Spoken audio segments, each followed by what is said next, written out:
Hi, my name is Neil Mercer. I'm going to make just a few videos explaining my approach to playing guitar at folk sessions. I've been going to folk sessions mainly in Swindon for about 15 years, and occasionally you get a guitarist along who, try and follow a bit of what I'm doing. I'm not claiming I'm an expert or I'm fantastic at it, but just I've got a lot of experience, I guess.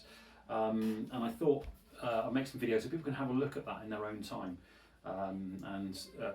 Some folk sessions are great just to join in on, but also you can get a lot out of them sometimes by doing a little bit of prep and a bit of practice beforehand. So, firstly, my approach when I'm playing guitar at a folk session, I think of myself really as kind of a bassist on guitar and a percussionist. I kind of see that's what my role is, whereas most people are obviously playing melodies of folk tunes, and what I'm trying to do is maybe throw in some chord, well, obviously throwing in chords and to try and add some sort of extra texture and colour. But as I said, mainly a bass player and a percussionist. It's about rhythm and a bass line. Mainly, when I'm at a folk session, I use a plectrum. Okay, I'll sometimes use a thumb pick. You might also just pick with your fingers. Talk a bit more about those a little bit later.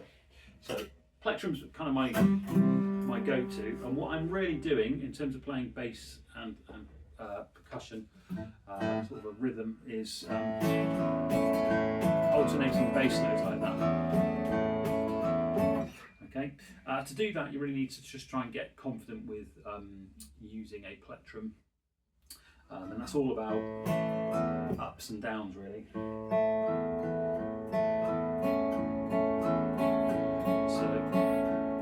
If you need to work on your plectrum technique, just try a little bit of that really. Just play an A chord, up. So you're going down, up, down, up, down, up, down, up, down, up, down, up, down, up, down, up. And try that. Try it really slowly, and then build up, and then throw in some extra chords.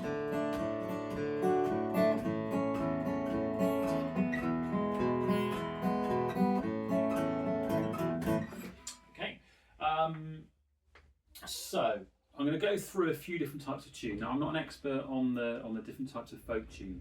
Okay, there's different rhythms, particularly in different folk tunes, and I couldn't really, if I hear a tune, I couldn't normally tell you what it is. I might be able to identify a slip jig, but most of them I wouldn't really know. It doesn't matter, but what I do know is kind of, oh, it's that tune, and I know how to follow that. I know what kind of rhythm to play.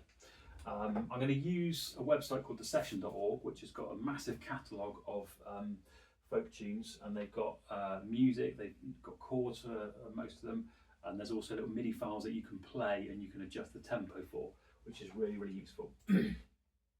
So first one here is a reel, which is in 4/4. And this is one called Coolies. I think it might have different names, I'm sure they have different names, but this is pretty common at my local folk session, and you'll probably hear this quite a lot. It's a good one to do because it's just, all you need to do is just two chords, E minor and D. And I'm going to talk about chords in a future video. So, 1, 2, 3, 4, 1, 2, 3, 4. Very simple chords, okay? But what I would do with this is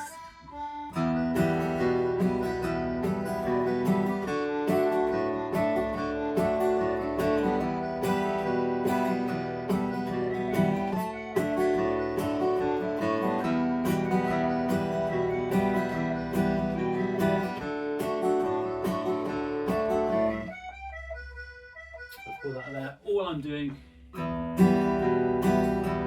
is a down chugger, and just picking out the E string and then the A string, all in the E minor chord.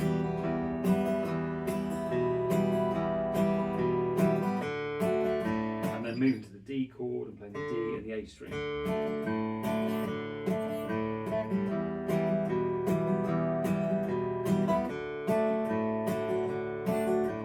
Pretty simple, right? The next one, a jig. Okay, so a jig is in 6/8. This is the Kesh jig, a very common jig again.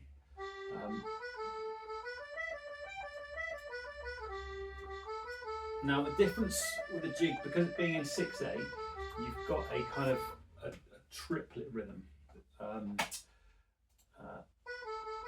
So with this one, this is just G, C and D pretty much. You might throw in some extra chords, but G, C and D. So if I show a simpler approach first.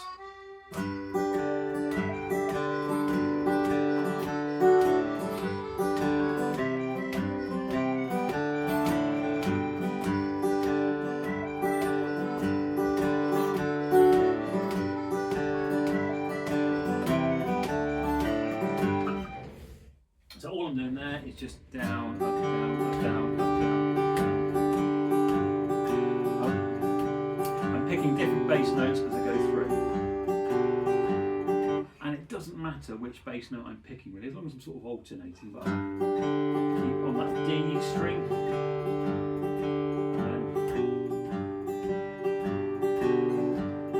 Okay, and then switch to the B, the A string to play that B note. Okay. The other way to do this is more of a tripty rhythm.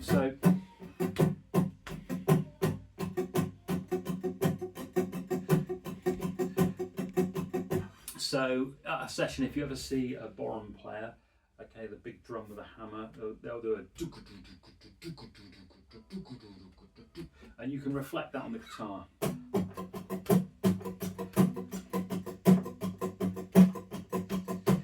The way to do that really is just make sure your hand is going constantly up and down, okay, and then you might emphasize different rhythms, okay, or different parts of the strum, so you might miss out an upstroke or a downstroke, okay, but keep it rolling over 1 2 3 1 2 3 1 2 3 1 2 3 1 2 3 1 2 3. So you might want to try that slowly. And what I'm doing there, to do it slowly, is down down down up down.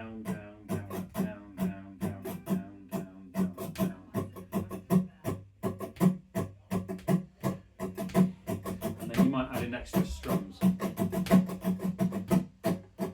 and you can play around with it, okay, again keeping that wrists loose, but let's see how that sounds like with the tune.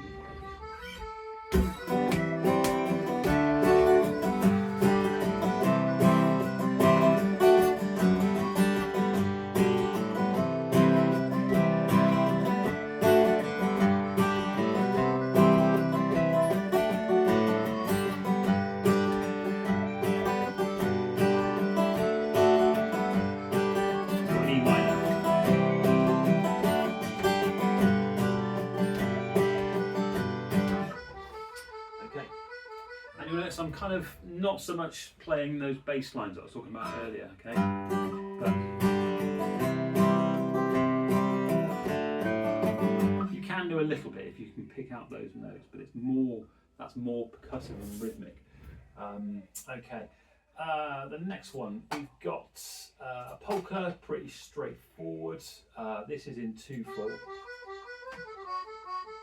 Let's try that much slower.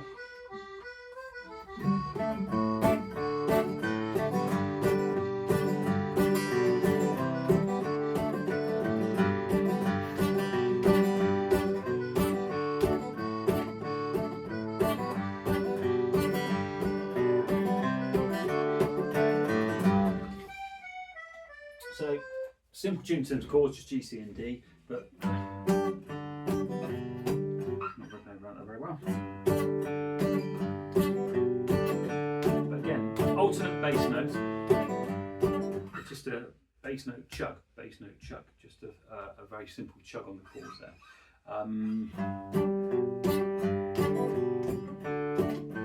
And what I do like to do with polkas in particular, and tunes like this, where you want a more staccato rhythm, you notice quite staccato, is play bar chords. Sometimes actually play like an F-shaped bar chord like that, because it just find it easier to grip onto. But what you can do with a bar chord, because you can mute the entire string to the left hand. I'm just playing G, C and D, okay? And you get a lovely staccato chug to it. throw in little passing chord there, and I'm going to talk about those in another video. Okay, but that's just another approach to switch it up, and you might switch approaches during the same tune as well. Polka. The other one, a couple more to talk about is waltzes. Waltz in 3/4. This one is called Fanny Power.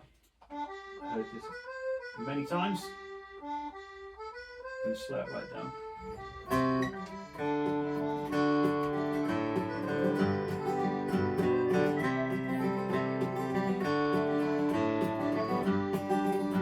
I'll slow that down even more.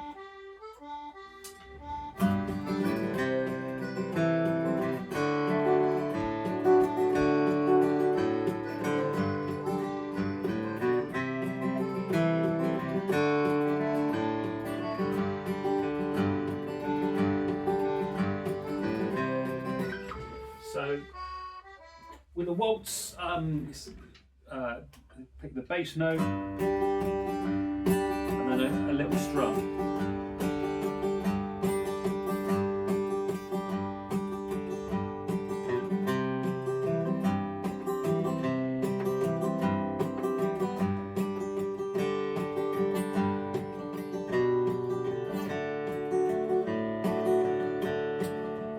Okay. Obviously 1, 2, 3, 1, 2, 3. Waltzes are also a nice one to use to thumb pick on, or just play with your fingers. Okay. The difference between fingers and the thumb pick, and the reason I use a thumb pick, you get a lot more definition and volume out of the bass notes. Okay. But yeah, with a waltz, you might kind of like pick through the fingers a little bit and.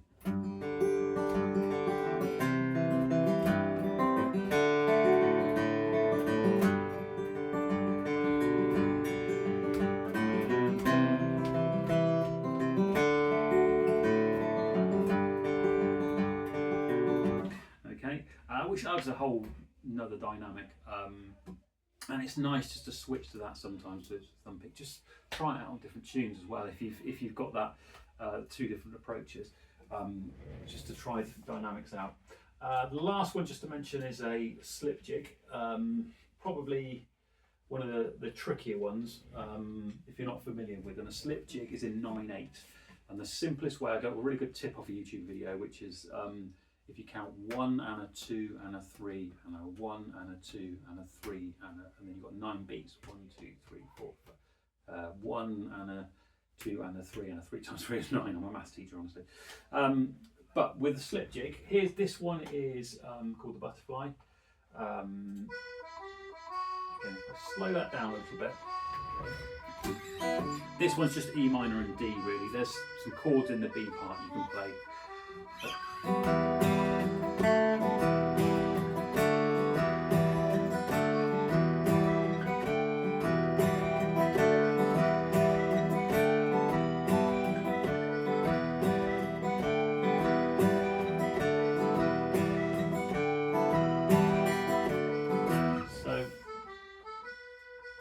So just I'm hitting the E note and then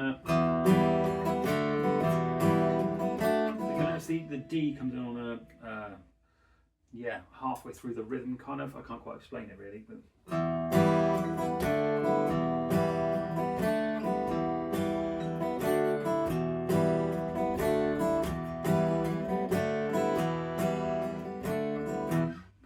dun dun da ga dun ga dun dun da ga dun.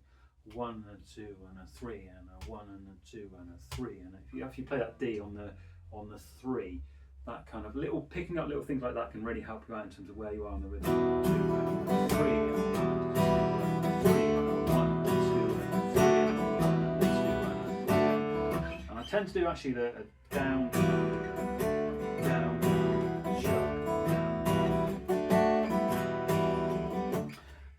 Yeah, and it's going to keep the wrist loose, and you can play around a little bit with that rhythm. But slip jigs tricky once you get until you kind of get that what the tune is doing, because it won't go back to the one where you expect it if you're thinking it's a waltz time. Okay, yeah, So that's kind of the main types of approaches I use. I think that's about it really for this video. I'm going to do another one when I can to talk about chords and finding the key of tunes and what chords you can use. I've got some useful tips there, and you know. But do ask me any questions. If you've got any questions, put them in the comments or send me a message, and I'll try and answer those as well as I go through. I'll try and produce more videos to answer those. But I really hope that that's been helpful. It's a bit of a sort of a crash course, but you can obviously play it back at your own speed. And if YouTube, use the slow down function. I'll put the links to the tunes I was using there into the comments below, so you can link straight to them. And I recommend just getting onto the session if you want to work on some tunes and practice. Right. Good luck, folks, and maybe see you at a folk session soon. Bye bye.